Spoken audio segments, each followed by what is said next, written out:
Hey, are you ready to take control of your financial future? Welcome to Private Money Club. Private Money Club is the ultimate online platform connecting real estate entrepreneurs with private money lenders just like you. Whether you're looking to fund your next deal or lend money to grow your wealth, Private Money Club is your go-to resource. You can post deals, find funding, connect with other like-minded professionals. It's just a community. It's a community that you need to plug into. If you're new to the game, no problem. Our Learn platform and our weekly coaching webinars and our on-demand resources are here to guide you every step of the way. Join a thriving network of real estate experts who are already making an impact, and they're waiting to partner with you.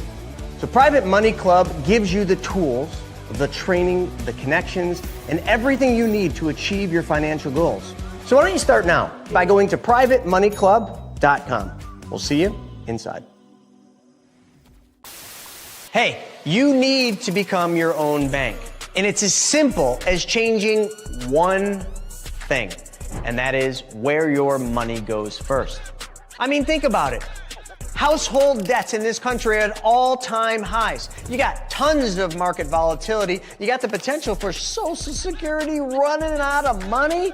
You've got global uncertainty, political divide, and you have to figure out where you're going to put your hard-earned savings. I mean, this is one of those times in history where the rich are getting richer, and it is time to learn the secrets of the wealthy. But here's the good news. Every single Wednesday at 1 p.m. Eastern Standard Time, I put on a free webinar where I teach you how to take back control of your money by teaching you how to become your own bank. So click the link below and let's get started. So let's go into the app, because the app was created after a dating site, believe it or not. So people with money and people that need money. Phone, swipe left. Ooh, I like that one. Swipe right. You want to go on. If you got money, you want to swipe left through all the deals. When you find one you like, boom, you're connected. How much more difficult does this really need to be? This isn't rocket science. They want you to think it is because they want control of your money. It is time to take back control of our money. I want to invite you to a free interactive webinar that we're doing to teach you how to get prepared for what's about to happen and how you can grow, preserve, and protect your wealth and get it ready for a recession or maybe the next Great Depression. So all I need you to do is click the link below. You're not going to want to miss this with all this stuff going on. Are you sick of having your money lying around not doing anything? Well, we've got the solution for you. PrivateMoneyClub.com. Back to you, Chris. So that's what it is. Private Money Club was created for you and for all of us. So I've got something special. Since you're here, you're listening to us talk to you about the infinite banking concept, I wanted to make an offer. Private Money Club is something that will benefit each of you, but we've got what's called the Accelerator. The Private Money Club Accelerator is a coaching program that takes together the knowledge that you'll need to be your own bank and puts it together with the opportunities in Private Money Club so that now you learn and apply the knowledge. Check it out. We got a very special offer for you to be part of the next Accelerator coaching program and get you into Private Money Club so your money starts working for you. Hey everybody, it's Buff Finance Guy here, ready to show you how to make some serious gains. But not only in the gym, with your wallet too. Most people put their money in the bank doing absolutely nothing for them. But I'm gonna show you how it doesn't have to be that way. So take Andrew here. His money has just been sitting lazy in the bank. But all he has to do is change one thing, and that's where the money goes first, and everything changes. Just change where your money goes first, silly. Wait, just one change? Yeah, that's it. Instead of sending it to the bank, you send it to your very own banking system. And your money can grow and get stronger, just like me.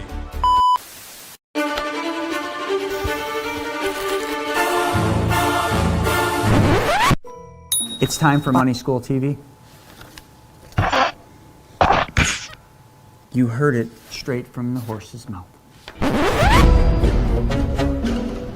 And The Money School TV strives to bring you the most relevant content of how money really works, past, present, and future. It's not a one-size-fits-all system. This platform provides you with ways to implement strategic decisions while avoiding fear-based decisions at all costs. Totally digital with new content added all the time on financial wealth creation strategies and how to regain control of your money. This 2-hour monthly group coaching with Chris Naugle is available now for only $19 per month.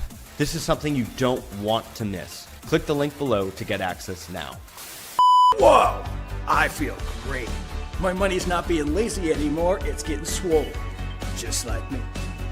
Attaboy, Andrew. No more lazy cash. Now your money is growing, strong, totally under your control. Wow, thanks, Buff Bayonet Sky. Now I'm ready to grow my wealth and feel as good as I look.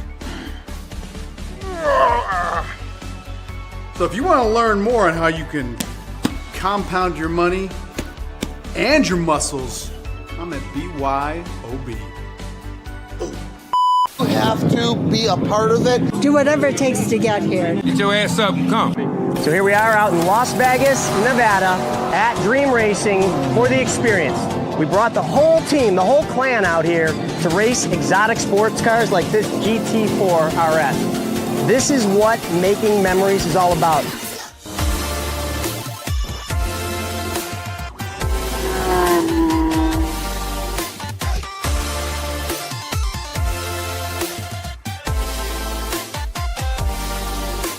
Together, we create experiences for each other, around each other, and memories we get to create. This is my third experience and I love it. Being at the experience brings out the camaraderie, being around like-minded people. It just brings out the best in you. I don't know why the rest of you aren't here. It's an amazing event. I have never missed one since they started 3 years ago. The breathing exercises to the mental, the Brent Kessler to now the racing to just the overall mindset. Your network is your net worth. We can sit in a room all day, listen to the speakers, or we can come out here, make some quick laps, learn how to drive, and make memories that last a lifetime. You should be here next time. Well, the biggest thing I hope that people get is something that they can actually apply in their lives. You know, that's the biggest thing for any of these events that we want. We want people to leave here not just riled up, not just excited, but actually going out and doing something that'll put them in a better financial situation, help their family. And for the speakers, my goal is that they go out and they impact the audience and bring something the audience never had exposure to that allows them to then fill in that piece that they're looking for. I'm going to be talking about more lease options. I'm going to be talking about equity shares. I'm going to be talking about a bunch of fun stuff today. Because again, I'm not here to teach about how to do those deals. I'm here to teach about how to invest in those deals. Filled with individuals that are like-minded, that are at the top of their craft, they're at the top of their game. And for anybody that's an attendee, it's just a mind-blowing experience. It's almost going to be hard to speak anywhere else but here because it was such a great experience. I felt like, I don't know. It was amazing. Nothing less than amazing, literally. At the PMC Money Tank event, which is an epic event that we're putting together that does one thing and one thing only. Makes everybody money. It brings people with money together with people that need money. It's like a peanut butter and jelly sandwich. You just smash them together and everybody wins.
Wednesday, 10:30 Eastern Standard Time.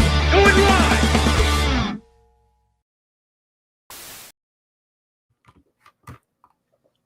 All right. It's another week, which means it's another What the F happened. And we are super pumped to be here. Stephen and I have some pretty exciting stuff to talk about. Like, is the economy doing good or is it not doing good?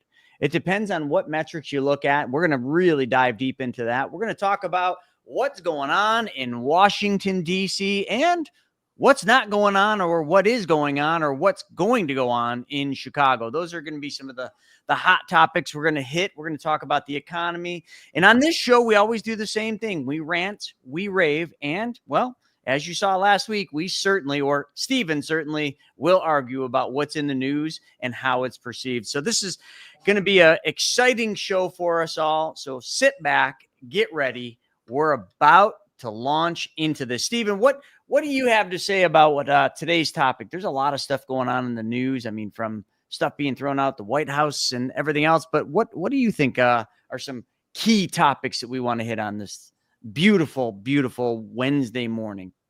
Yeah, it feels like a Tuesday, with Labor Day on Monday, so the week's all messed up. But honestly, I don't know what's going on in the news. College football kicked off this past weekend, and it was wild. All kinds of upsets. Florida State Seminoles shocking the world with the win against Alabama. Miami taking out Notre Dame. All kinds of wild games. So, Chris, that's all I know that's been going on. But no, seriously, a lot happening in the world for sure. And then, of course, NFL football kicks off tomorrow. So my world of sports, absolutely love this time of year. Fall is here. Florida starts to get a little bit cooler, so like high 80s with high humidity instead of the 90s and high humidity. So little twitch of coolness out there. We got some waves pumping though with these hurricanes that keep coming at us, but thankfully turning north and just staying out in the Atlantic Ocean, which is always great to see. But baseball season's off, back to effect with Little League baseball, and just a beautiful time of year, man. I love the fall time. So yeah, happy to be here. Lots to get into with the news, and of course, we're kicking things off with the What Would the Rockefeller series, wealth webinar series, starting today at 1 p.m. Eastern. So I've been really getting into that, listening to the audiobook all weekend. Really good stuff, Garrett Gunderson there. So he'll be joining us today. But all right, Chris, let's get into this news, man. It's going to be good. All right. Yeah. Just one thing on the NFL, obviously being in Buffalo, we got the Buffalo Bills who have had their whole series kind of airing on HBO. It's created a huge buzz around here in the Buffalo areas. But you know what? One of the things, like the opening game, if I'm not mistaken, and I'm not a big football fan like you are, Stephen, but one of the opening games for the Bills to play the Ravens. What's that big dude's name in the Ravens?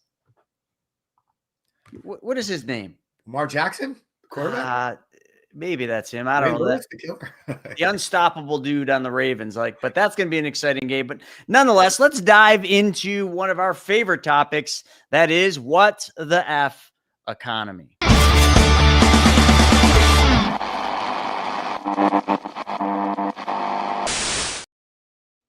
Should be fun, Stephen. The economy.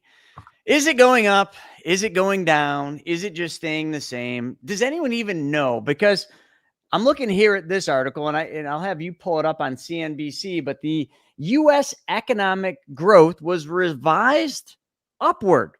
So the U.S. economy's second quarter growth has been revised upward to an annualized 3.3 real GDP, which was increased from 3.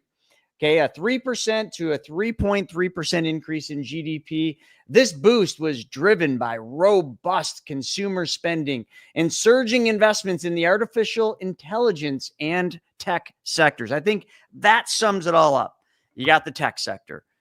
Gosh, dude, I feel like we're living through the late 90s, early 2000s again. I really do. Stephen, what's your take on this? I mean, the economy obviously is just on fire, doing great, but yet on Main Street, it sure does not seem that way, which we're going to cover in a little bit. Yeah, it's definitely a strange time right now. I mean, you have the stock market at all-time highs. All the Bitcoin bros are continuing to kill it with crypto coin prices.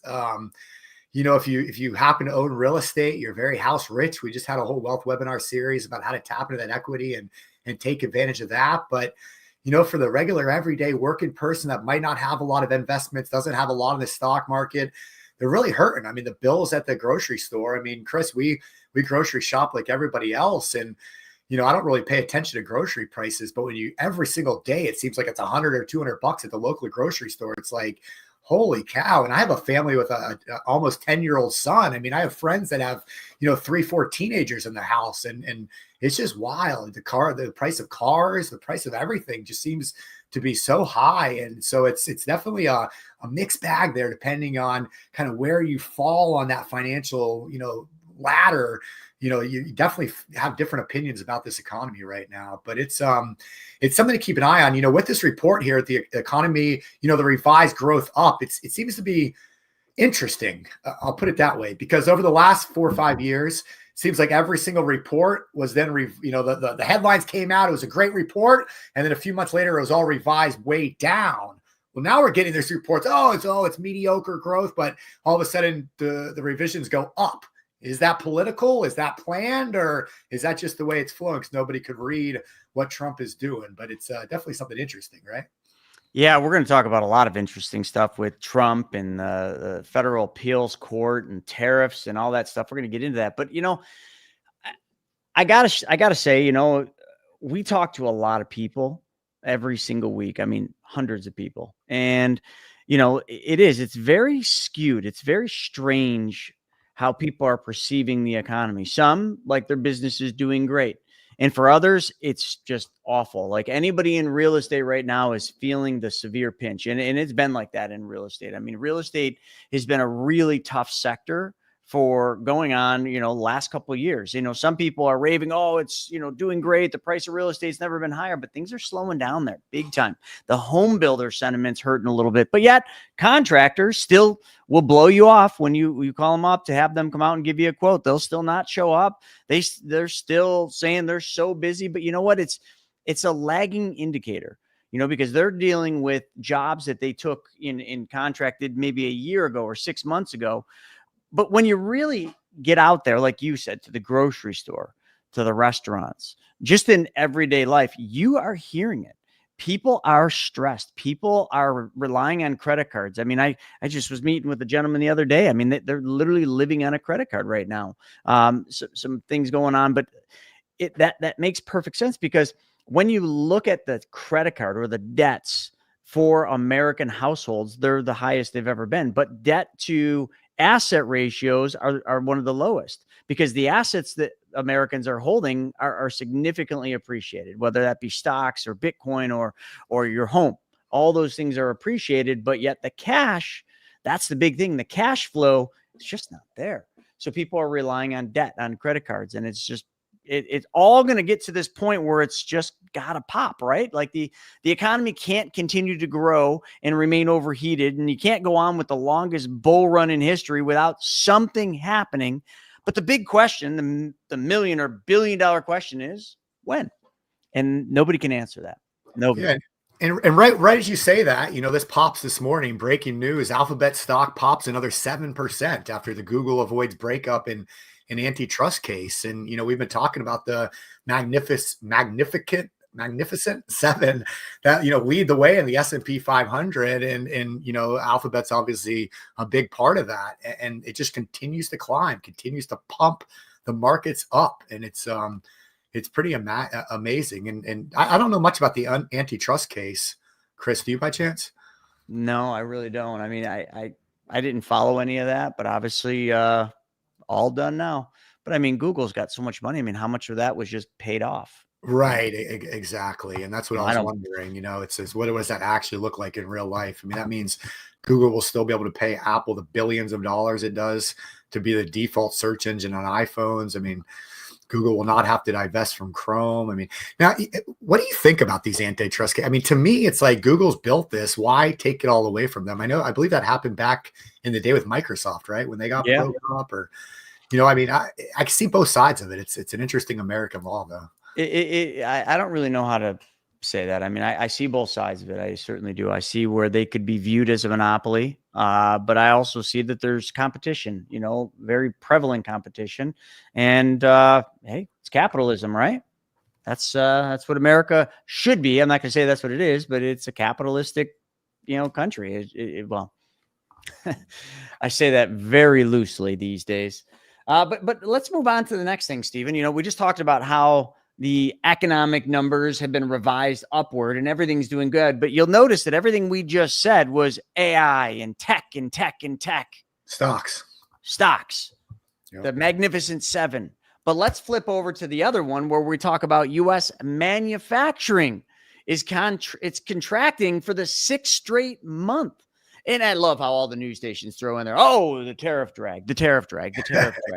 It's always the tariffs. Blame the tariffs. Blame Trump. Blame everything you want. But it's not just that things are slowing down. But when you look at it, the U.S. manufacturing has shrunk for 6 straight months, falling to a PMI of 48.7 in August. Now, this is important to understand. Some factory managers are liking this current environment to that of what would be worse than the Great Recession. So manufacturing companies are struggling. I mean, I think we got it in here. I was reading it, John Deere, like the $300 million loss. So, I mean, manufacturing, when you think about the United States of America, was the backbone, but it was the backbone of a prior generation. Is it not the backbone moving forward? Is it not the importance? Now, I know the Trump administration has said, let's bring manufacturing back to U.S. soil. But what you're seeing right now is you're seeing major pressures against manufacturing. So we just talked about how economic, numbers are revised up and how tech and AI and everything is doing wonderful. But then over on the other side, manufacturing is sucking wind right now. Like they're saying it's worse than the Great Recession. I mean, so when you look at this, what do you believe, right? What do you base your numbers on? How do you actually base your numbers on anything? Because is it tech that's going to take us into the future? Which clearly that's a stupid statement because yes, of course, tech and AI is the future, but manufacturing is also a huge part of that as well. But in the United States, I mean, listen, from how I look at it, we've given all the manufacturing away. We have, right? I mean, all the manufacturing went overseas, and now we're trying to bring it all back with the tariffs, but that's a whole nother topic. What are your thoughts, Stephen? How bad is the manufacturing stuff looking right now? Yeah, I mean, the whole point of the tariffs was to bring manufacturing back to the U.S. and increase all of those jobs, and so it's definitely gonna be one of those things where it's a trailing. It's going to take some time for that to take effect, and so. All we can do is, hope that, what is going on with the tariffs and how we are making these moves globally that, over time that we reverse this trend that we're seeing right now with manufacturing contracting and dropping, maybe that's, why we're doing what we're doing to try to reverse course on that and save it before it collapses. Because if we do get into another Great Recession, towards a depression, any kind of crash like that, it's not going to be good. So I think we're like right on that line right now. Which way can it go? And we're teetering. And that's why it's so important to pay attention to this stuff and know what's going on, because you don't want to be caught with the bag when this stuff starts to drop. And one of the things that's been really difficult, to really get a gauge on the economics, right, is it's so political right now. It's polarizing, really. You really can't get away from the polarizing politics. And it just really kind of muddles the whole thing. I mean, you got some economists, because, like we always say, we get a lot of our information from economic newsletters and economic white papers that we subscribe to. And even in these things, I mean, they've even the economists that write these things, they've gone heavily political because it's hard not to right now. And it's such a divided thing that if you're going for ratings, you're going for, sales, you're going politics. You're going with that polarizing split, and that's what you're seeing here. You're literally seeing a polarizing effect on the economy when one side of it is raving and just on fire, and blowing out earnings and everything else, and stocks are still popping, making all-time highs. But then in the manufacturing sector, which does make up some of the S&P 500, like you can look at it, there's a lot of manufacturing companies in there, like they're really struggling. And that brings me to the next thing. And I think this is something you can't ignore. I really don't know how to quantify it, but you can't ignore it. And that is consumer confidence. Consumer confidence would be, how confident are you and I? How confident are Americans about the future, about the economy, about all these things we're talking about? Well, the Wall Street Journal just did a poll, and they revealed record low consumer confidence. Only 25% believe they can improve their standard of living through hard work, the lowest level since 1987, while 70% feel the American dream is slipping away, even though traditional indicators like inflation, unemployment are relatively stable and unemployment's supposedly low, whether the numbers are cooked or who knows. So again, you can kind of see where on this show, we're always trying to kind of talk about the news, the economy, the markets, but you got almost two stories you got to tell. You got to tell the AI, Magnificent Seven, the good, everything's perfect, everything's great story. And then you come over to the other side and you talk about manufacturing and consumer confidence. And consumer confidence is a huge one. That's the sentiment, right? If people aren't feeling like their hard work is going to be rewarded, if they don't feel like extra work is going to get them further ahead, well, then you lose productivity. So when you talk about the economy, it's built on three things: short-term debt cycle, long-term debt cycle, and productivity. Productivity, arguably the most important thing. How productive is the workforce? Well, there you go. 70% feel like the American dream is slipping away. How confident does that make you feel? So eventually, like, where do these all come to, where do they come to the crossroads? Where does the economy, where does the tech sector, the manufacturing sector, and the consumer confidence, of the buyers, the consumers, all come together? And I guess they got to have a little powwow here. They got to have a PTA meeting or whatever you want to call it. Anything you want to say on this one? It's just, you just really don't know. It's crazy. Yeah. A lot of it also, I feel like, is, what people constantly hear and are told, meaning, and I feel like in the last decade or two, it's just been a lot of, hey, work less hard. Let's move to a 4-day work week. Let's get, get rid of overtime. All that, you need to be given more. We need more handouts. We need all this stuff given to us. And so I feel like some of it's that maybe, to say there's no opportunity out there. Luckily, Chris, maybe, we're in a bubble, so maybe we don't see it completely, because in our business, we work primarily with people that actively want to do better in life. They know that things are not going to be given to them. And so we have that opportunity to meet somebody when they're reading stuff online, they're watching YouTube videos, they're actively trying to make themselves better. And at that point, that's when we get to talk with them on the phone. We meet them at events. We talk with them on chats like this and on our webinars. And so we get to watch them go from where they're just learning a new concept to take control of their financial life to, 1, 2, 3, 4, 5 years later, where they've become unbelievably successful. They've reached a lot of their goals that they set for themselves several years back. And so we have that opportunity, Chris, to work with people that are in that right mindset and are actively trying to do better for themselves, where I feel like there's a lot of people out there in this world that just feel like life should be easy and their boss should give them everything and the government should give them everything. When you look at this, you break this down by political party, 90% of Democrats are the ones that hold that negative view.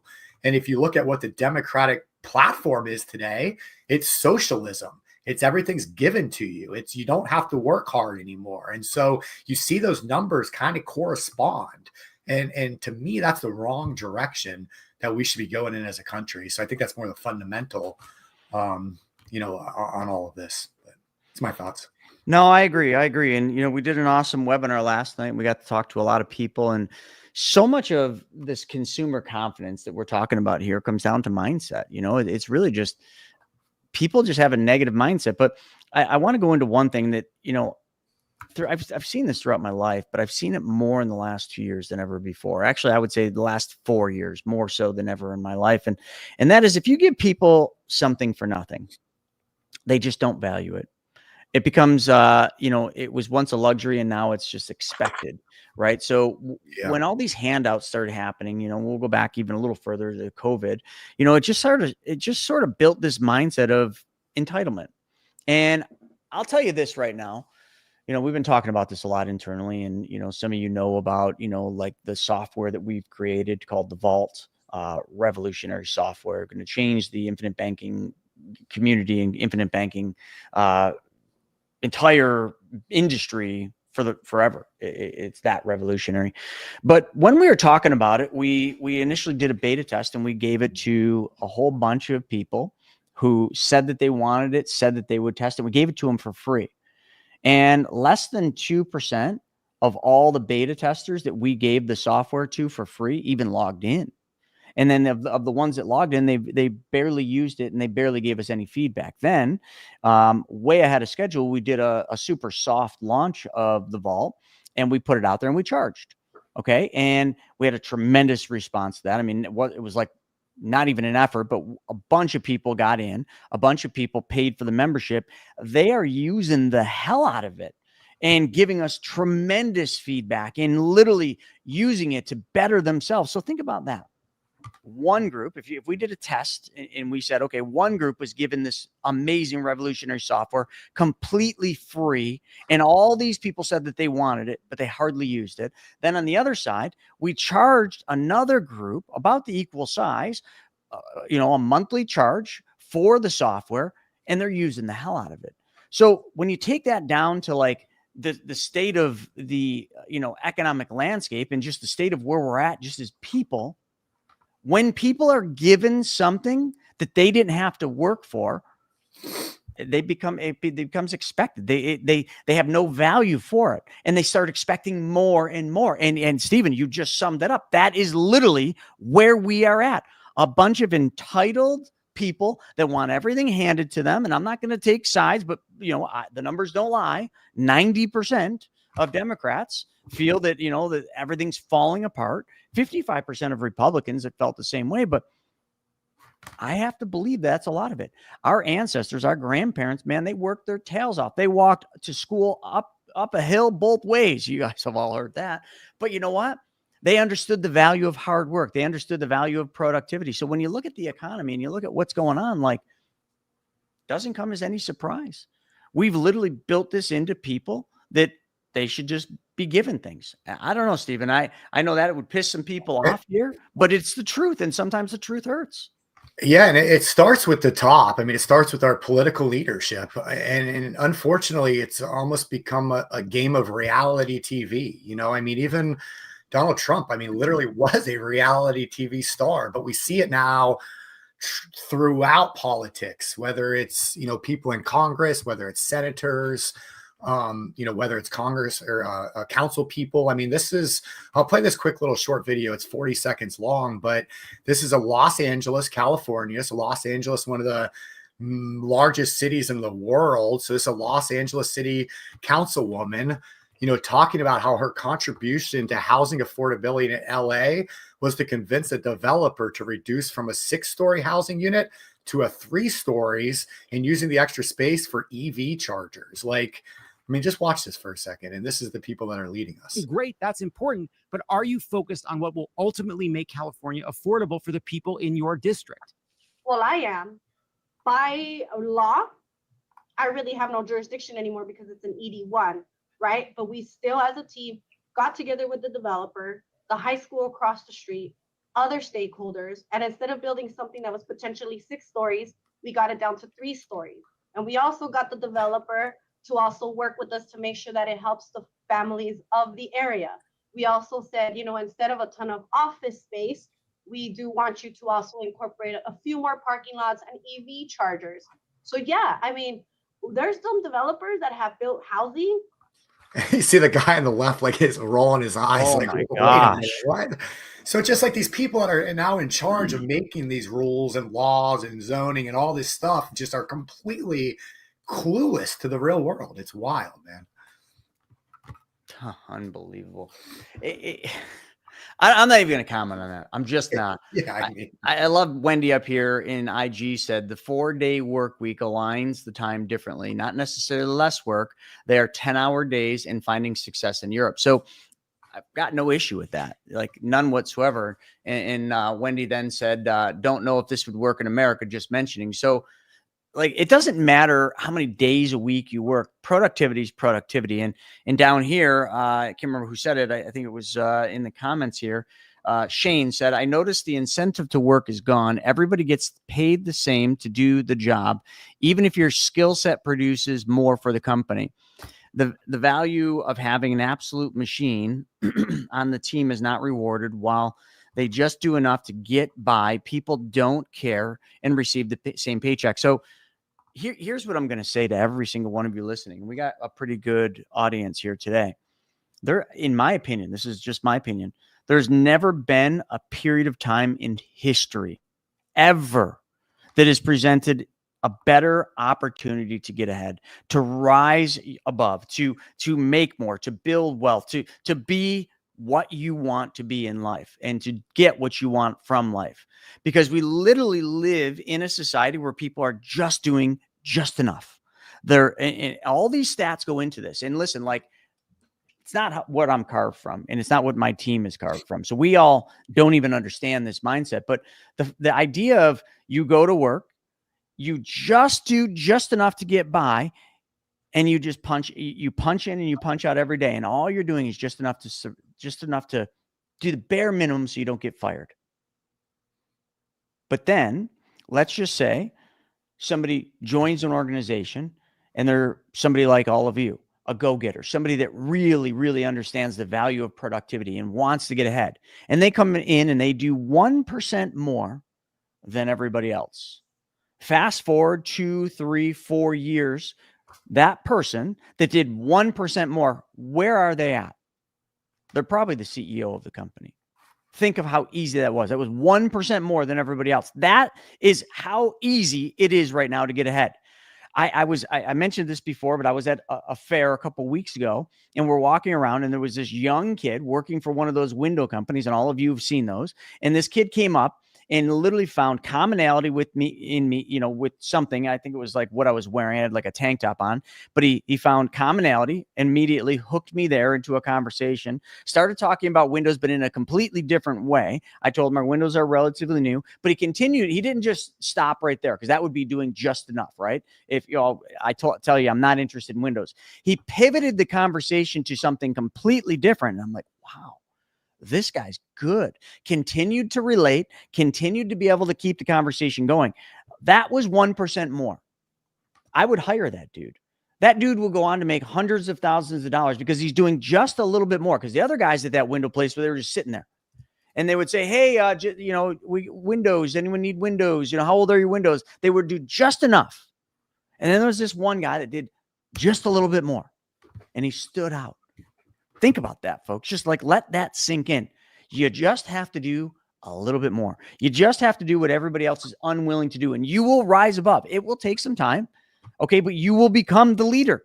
You will become the one that everybody looks up to, and that everybody sits there and says, like, how did you do it? How did you end up becoming the CEO? I did 1% more than you.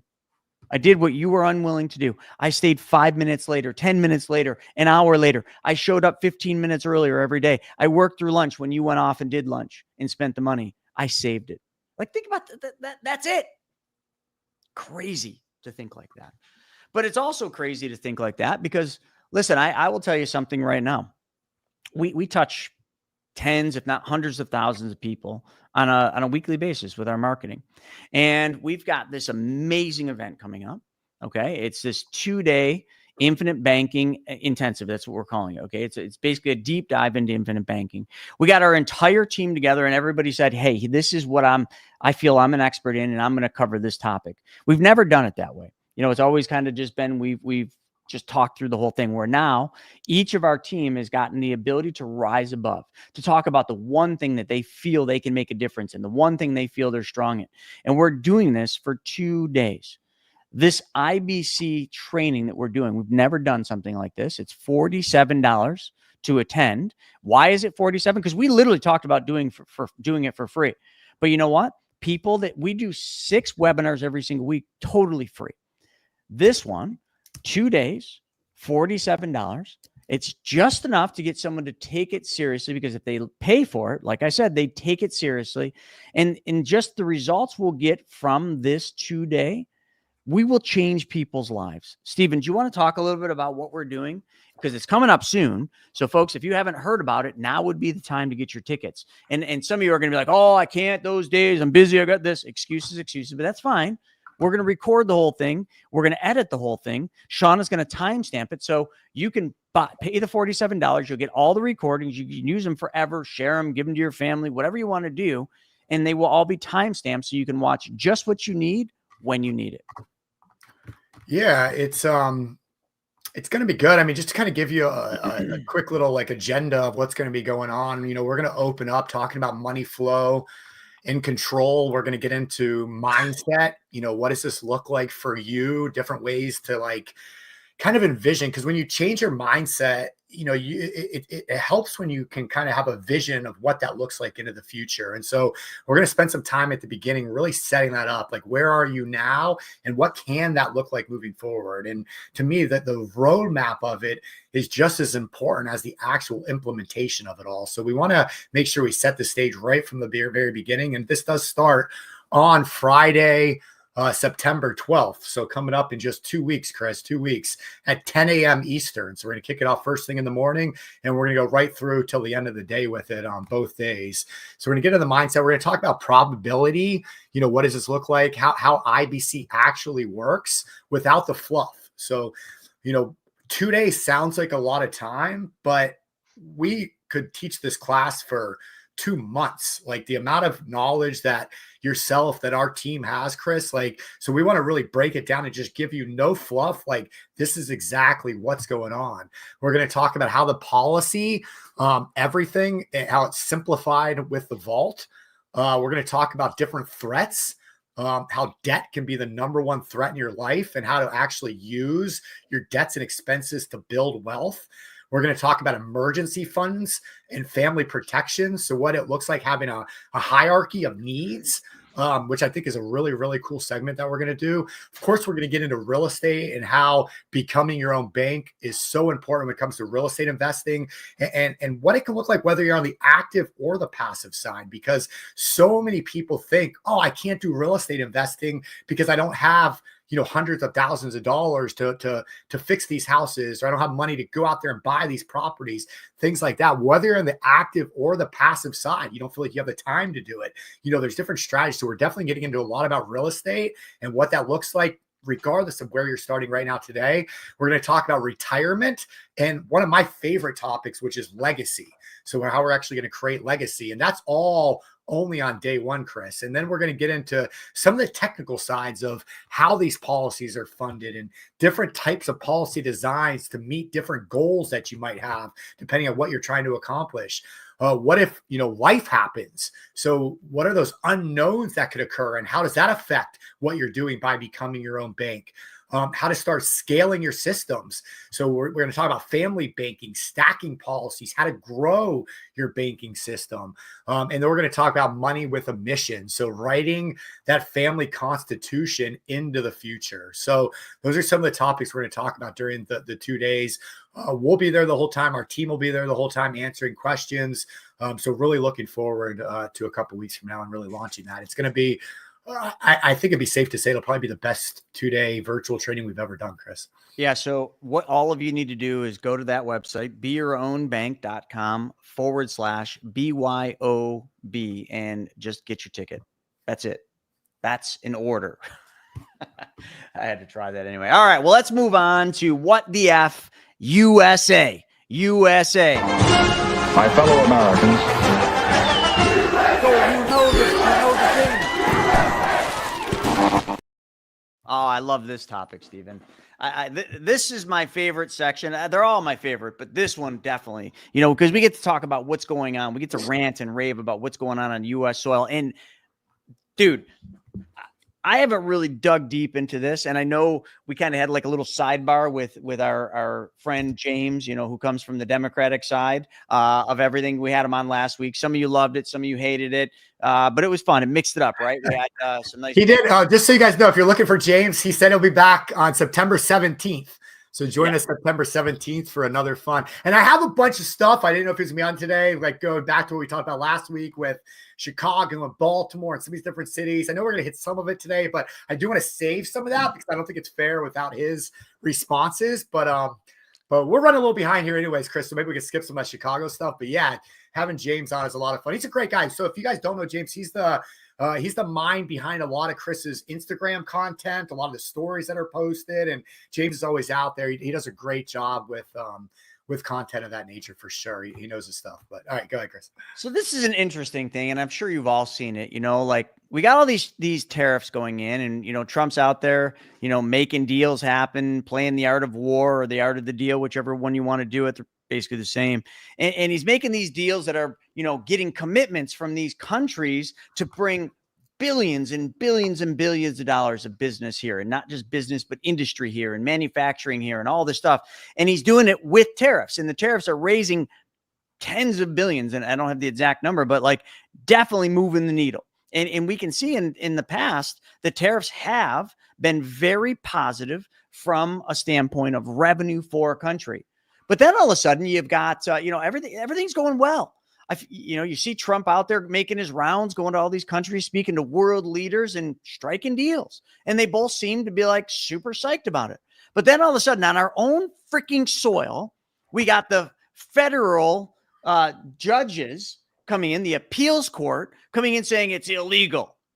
Stephen, like, I don't even know where to start here, but like, how can we have a judicial system where literally things are working, it's going into force, everything's happening, like, the world leaders are getting along, like there's not talk of war, there's ceasefires, there's all the, all these things are seemingly moving in the right direction, especially for the U.S. revenue standpoint, which hopefully would then reduce deficit, which is a whole nother topic.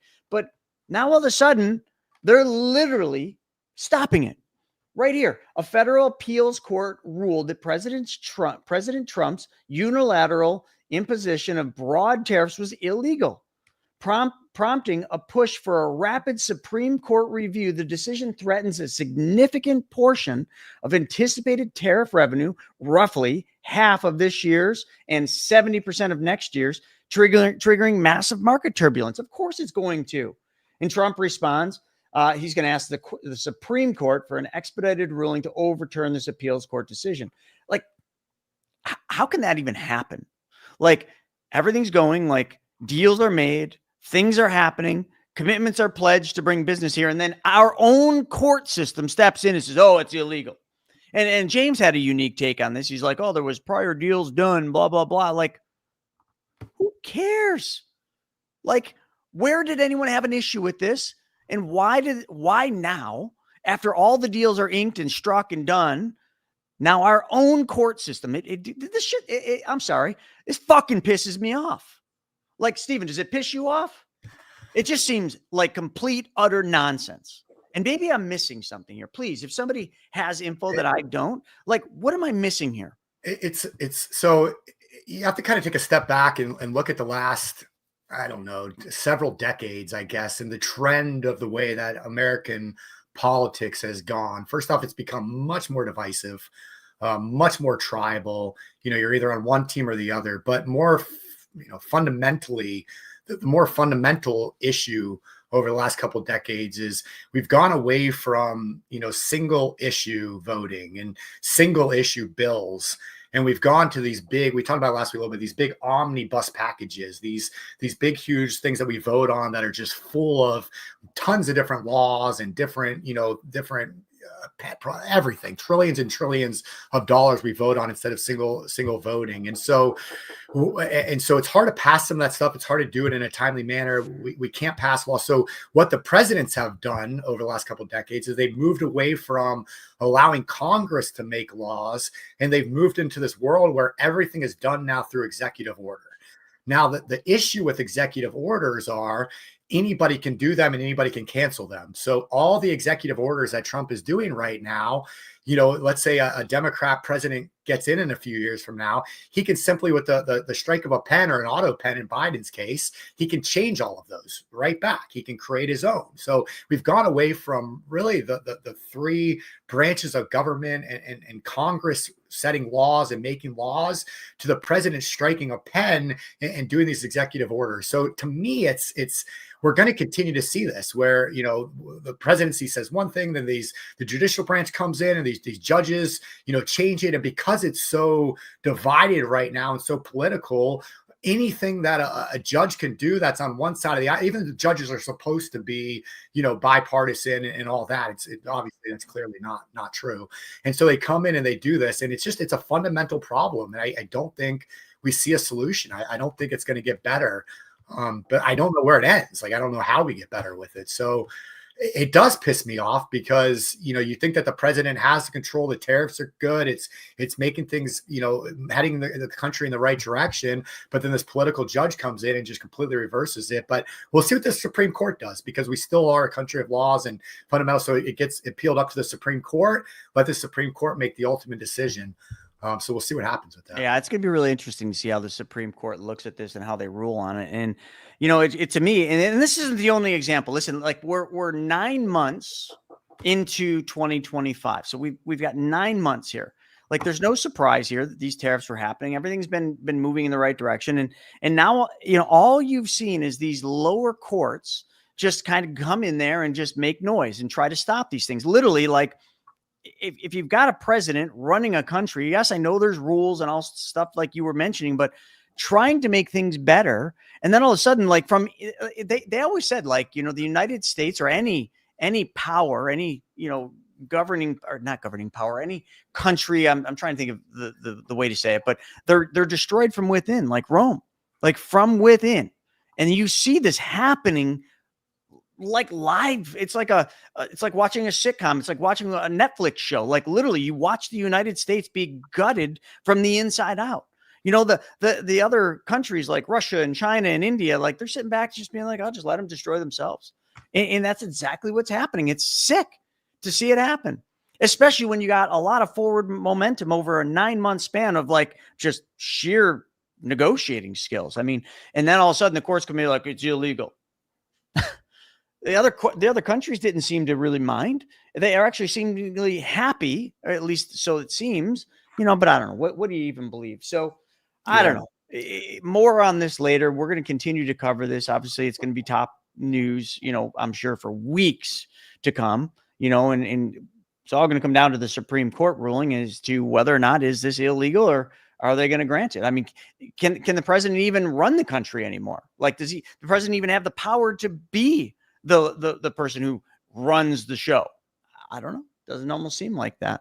And well, I guess in other news, there's some big disruptions coming to the financial advisory world. So and let's hope that this ruling does not get overturned by some Democrat judge that watches a show that gets pissed off on this. But Chris, I'll let you announce it, because it's definitely big worldwide news. This is definitely going to shake shit up. All right. That's all I can say. So, some of you have maybe heard rumors of this, but it's been 2 years in the making, and they finally did it. So this is newsworthy, of course. PMC Wealth is looking to flip the advisory world on its head by offering a new way of providing investment and financial advice focused on retainer-based planning, active cash management, and independent advisor oversight rather than the traditional AUM model that Stephen and I come from. So Stephen, we both were financial advisors, and that industry hasn't really changed for hundreds of years, probably, I guess, if you really think about it. There's been minor changes, but it's always been based around an advisor will give you advice on assets that they are hired to manage for you. But a lot of people, like I know this, when I was an advisor, a lot of people had accounts held outside of what we managed, like a 401k. And I know the firm I used to work for, we really weren't supposed to give investment advice on their 401k because we didn't manage it. We didn't build the portfolio. We weren't supposed to give financial advice on other accounts out there. But the clients always were like, yeah, but you're my financial advisor. I need a holistic look at this. But that just isn't the way it works. And most advisors won't give advice on the things that they don't get paid on. So I know that, like, listen, like when I was an advisor, like I wouldn't manage people's cash. I wouldn't tell them, oh, let's move this to a higher yielding savings account. Let's find a better yield on your safe money. Like, no, I was always like, well, let's take that safe money and let's move that over, to this place where I get paid on it. And that, Stephen, is kind of exactly what PMC is disrupting. So you got Brandon, and you got, he's going to be, leading this as the principal and the chief compliance officer. And I think they're just going to crush it with this. I mean, this is so revolutionary to the advisory world. It's going to flip it upside down. It's going to piss some people off. That's what it's going to do. What's your take on this? No, I love it, man. I mean, we've talked about it. You know, I was a financial advisor with Ameriprise Financial, you know, basically right out of college. I had just moved down to South Florida from Virginia, where I grew up. You know, I got a job at a car dealership because that's what I knew. I helped my dad when I was younger. He had a buy here, pay here used car dealership. I had, you know, put myself through college working as a carpenter's assistant in the construction industry, realized manual labor was probably not for me for the rest of my life. It was a great experience. It allows me to, you know, be able to do stuff around the house and do little home improvements and things like that with that experience from college that I, you know, with that. But I knew that I wanted to do something differently. I understood cars and sales. So when I moved to South Florida, that was the first job I got. I met a gentleman who had just retired from Ameriprise Financial and was kind of doing cars part-time on the side. And, you know, I talked with them throughout the day because in car sales are kind of slow. You know, you sit around a lot of the time. And so we would chat and he'd always ask me like, what do you want to do when you grow up? And I'm like, I don't know, man. I just moved to South Florida. I'm enjoying myself. I'm going out at night. I'm having a good time. And he's like, have you ever thought about finance and money and things like that? He's like, I think you'd be good at it. And I was like, not really. But, you know, so he talked me into it. I went and interviewed, you know, got the licenses, Series 7, 66, you know, variable annuity insurance, et cetera, and got hired by Ameriprise Financial. And, you know, I was there for a couple of years. And, you know, during those 2 years, I never got taught how to manage people's funds. I was taught how to sell.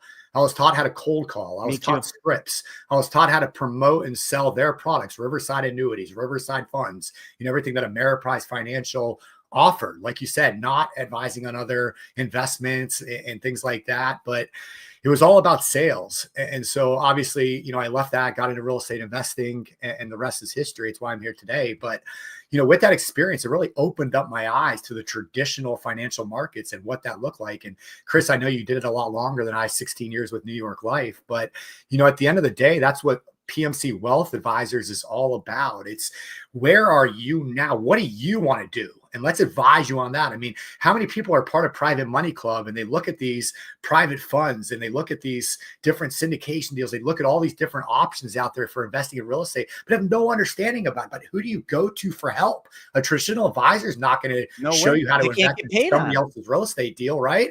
And so PMC Wealth Advisors, our team's going to be able to analyze these deals, show you the pros and cons, and recommend different things like that, which to me, it's so cool because it's what it's all about is controlling your wealth, controlling your future. But now you got this little guy on your shoulder that's going to be able to help you along the way. So I think it's amazing compared to you know, the world that we came from.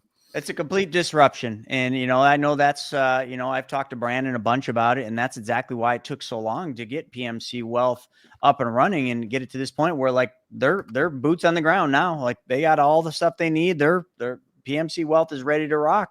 And Brandon, you know, was explaining, you know, it's just such a difficult thing to get all this done because it was so different.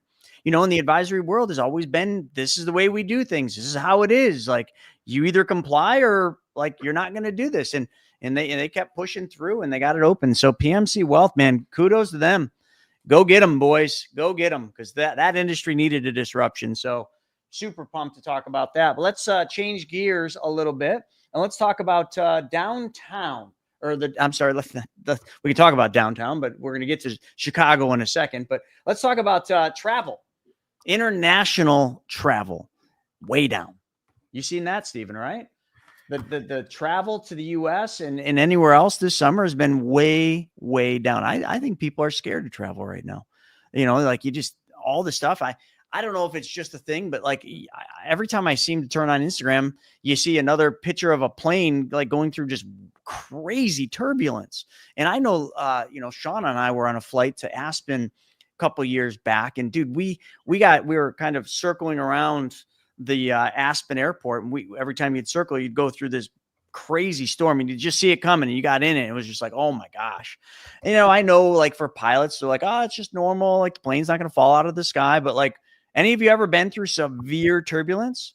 Sure feels like you're going to fall out of the sky. You're like, oh my God, we're going down. Sean is like, I can't do it. I don't know. Anyway. Get out of here. No, I will say one thing, though. I just did see this headline. It said that on November 6th, 7th, 8th, and 9th, It's going to be perfect weather and all clear flights into Orlando, Florida, because the Private Money Club Money Tank event is happening that weekend. So all of you traveling to Orlando from all over the country, don't worry. Headline news says it's going to be clear flights, no turbulence, no delays, and it's going to be a beautiful weekend. So just ignore what Chris just said. We'll see you guys in Orlando. I just saw this one right here. I guess Buffalo is trying to get the Canadians to come over, so they're giving them gift cards. It's more of that handout, right? Buffalo's like, hey, we'll give you free gift cards to the Canadians. Come on over. Did you what's that all about? The Hill had that. I didn't even look at it, but it doesn't surprise me at all. Canadians aren't wanting to come over to the U.S. anymore. I don't know, man. What are you gonna do? I don't know. Canadian. All right, let's hit Chicago. You gotta just hit the Keep Chicago. going. Skip Chicago. We're waiting for James. All right, we're gonna postpone the Chicago discussion. All right, let's get into what the F. The rest of this stuff's what the F. Let's go. We got 5 minutes left. Wow, we blew that much time. All right. Yes. All right. Let's get into it. Just what the F. What the f? Right. Well, me and my wife were talking about something this morning, and you've probably seen it. It's kind of gone viral. Somebody opened a window at the White House and threw something out. Did you see that, Stephen? I didn't see the video. I'm going to play it. Throwing them out the window, which is saw really Trump's funny. response, but let me forget about Trump's response. All right, but go ahead. Yeah, there you go. Got another one? Spotted at the White House. Let me refresh it. Here we go.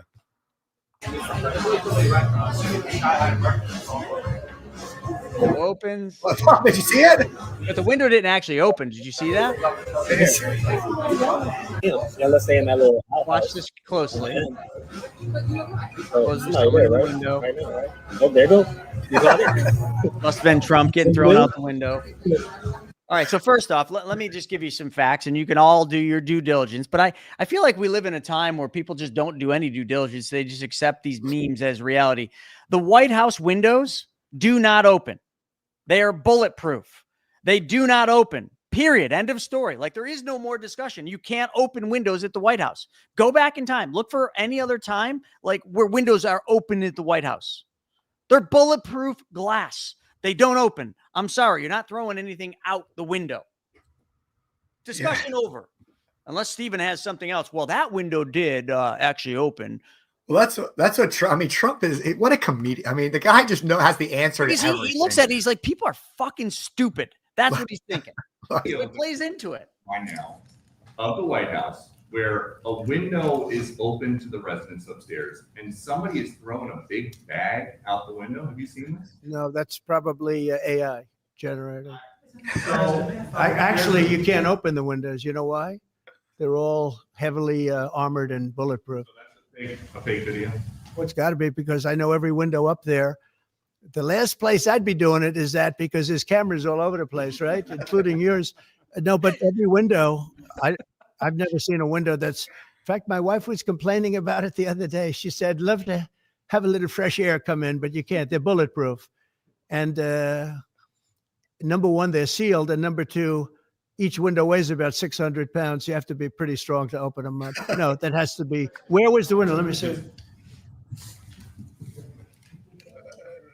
He shows it to him, but man, Trump's just got oh my gosh. But I mean, think about it. Like, let's say you live in your house, right? Let's say none of your windows open because you painted them shut 16 different times. Like, and your windows don't open, but yet your neighbor says, hey, the other day I saw you throwing something out your window. And then you say to your neighbor, you saw something wrong because our windows don't open. Like, Trump's like, they weigh 600 pounds. Like, no one here's opening the window because they don't open. It's funny, but it's just, this is what people spend their time doing. That's the scary part. Anyway, what else? You got drug cartels. I know there was an influencer recently that, disappeared, and they're saying it was kind of, they found him in bags or something. Is that what this discussion is here, Stephen, about that big influencer that supposedly had was like taken out cartel style? I didn't see that, but this was just last night. The White House put this video out of them bombing a drug boat off the coast of Venezuela, which is wild for the White House to release this video. But let me just, so this is showing it. So it's showing the boat. Motors, man. That's a fast boat right there. So it's a drug cartel, the Tren de Aragua Venezuelan gang. I believe Trump, made them a terrorist organization, which boom. So just dropped the bomb and blew the entire boat up. Took out 11 of these drug cartel terrorists. So just amazing the contrast and what we've seen. Did you see how fast the thing went underwater? Just like that, man, just gone. Woo. Yeah, so it's pretty wild to see. In other news, RFK has been making a lot of splashes. If you've been following that, Chris, he's really been going after the vaccine industries and what is the cause of autism? Supposedly, he's coming out with a huge announcement later this month about the causes of autism and what they've been able to find and kind of uncover. And you see, so you see this guy, CNN, ABC brought this guy on all weekend talking about, how I predict that what they're going to do is try to change the birth dose and blah, blah, blah of hepatitis B. This guy's like talking trash about RFK and what's going on. But you look at, who is this guy, Chris? I mean, look at this guy. So you want to take medical advice from this fucking wacko? Like this is the kind of stuff that Democrats. Looks like he's eating well. He's got a good diet going on. At least he's eating well, but you can just show video after video of MSNBC, CNN having this guy on. Funny. He cleans up nice. He does. And listen, I'm not going to talk about someone's personal life. Do what you want, but maybe we don't take health advice from somebody like that. What do you think? Yeah. That might not be a good idea, or it might not be a bad idea to, however you say what that. WTF type things. But I do want to, one last thing here. This is kind of a positive story. We talk a lot of negativity on this show a lot because that's what the news is all about these days. But we talked about college football season to open up.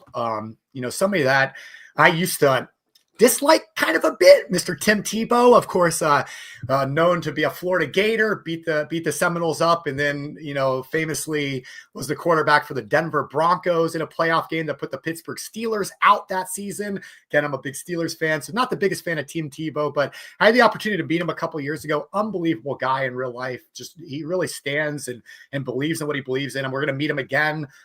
You can't make this trip, but in a few weeks I'll be over in Tampa, and Tim Tebow will be there while I'm there, so I get to hang out with him again. Just unbelievable guy. So I thought this was a great story from this past weekend.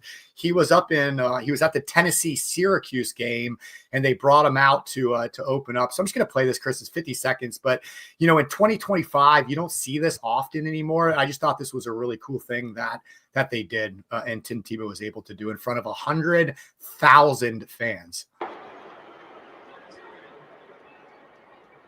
Good and gracious Heavenly Father, we love you today because you first loved us.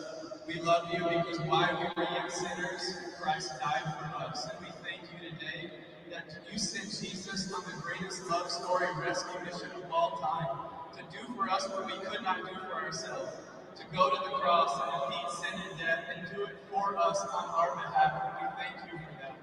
We cannot earn it, we do not deserve it, but today we say thank you. Thank you for your love, thank you for your grace. And if anybody doesn't know you, we pray that today they would say yes to you because you said yes to them on the cross.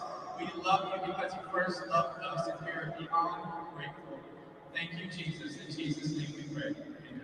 That's beautiful, man. You wouldn't have saw that a couple years ago. Absolutely love it. And I'm not even a very religious person, and that just gives me chills to see. I mean, at the end of the day, religion, family, that's what this world is built on. That's what this country was built on, I should say. That's what this world is all about. And so seeing that message in front of all those people, national television, just a beautiful thing, in my opinion, right there. Yeah. Another beautiful thing. You seen the White House's new profile picture on LinkedIn? No, I did hear this. I haven't seen it yet, though. That's another beautiful thing. Yeah. But with that, the only other thing I'll mention is that this Thursday coming up, so tomorrow, September 4th, we've got our live money tank pop-up that we do every single month out here in Buffalo. We got another one coming up out in Texas too, but this is the Buffalo one. So it's going to be this Thursday. If any of you are from the Buffalo area or around, feel free to join us. No cost.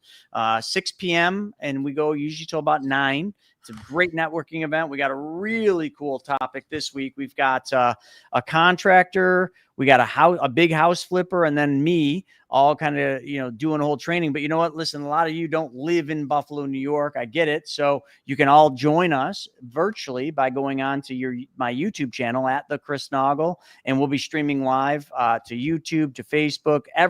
You're all here, so we're going to be streaming live to the exact same thing. So if you want to join us, 6 p.m. Eastern tomorrow, and it's going to be just a lot of fun. We really enjoy these events. So feel free to join us. With that being said, do not forget, folks, 1 o'clock this afternoon, we got Mr. Garrett Gunderson coming on. We're going to be talking about financial legacy. We're going to be talking about how the wealthy get and stay that way, and how you can too. One right from what would the Rockefellers do? So create a financial and family legacy that lasts for generations well after you're gone. Now we're going to be hitting that at 1 o'clock. Stephen, anything else you want to hit as we wrap up this episode of WTF? I love it, man. It's a nice little break in the day to do this show once a week for an hour, but back to work now. A lot of big things happening, and we're going to continue to bring you guys as much value and financial strategies as we can, because we're in turmoil times. And like we always say internally, Chris, the crazier it gets out there, the safer and more guaranteed it gets in here where we are. And so we'll continue to bring that to you guys. Appreciate all of you watching the show, and we'll see you same time, same place next week, if not at 1 o'clock Eastern today for Wealth Webinar. Thanks, awesome. Guys. All right, folks. Thanks for joining us for this episode. We'll see you this afternoon. Until then, enjoy your day.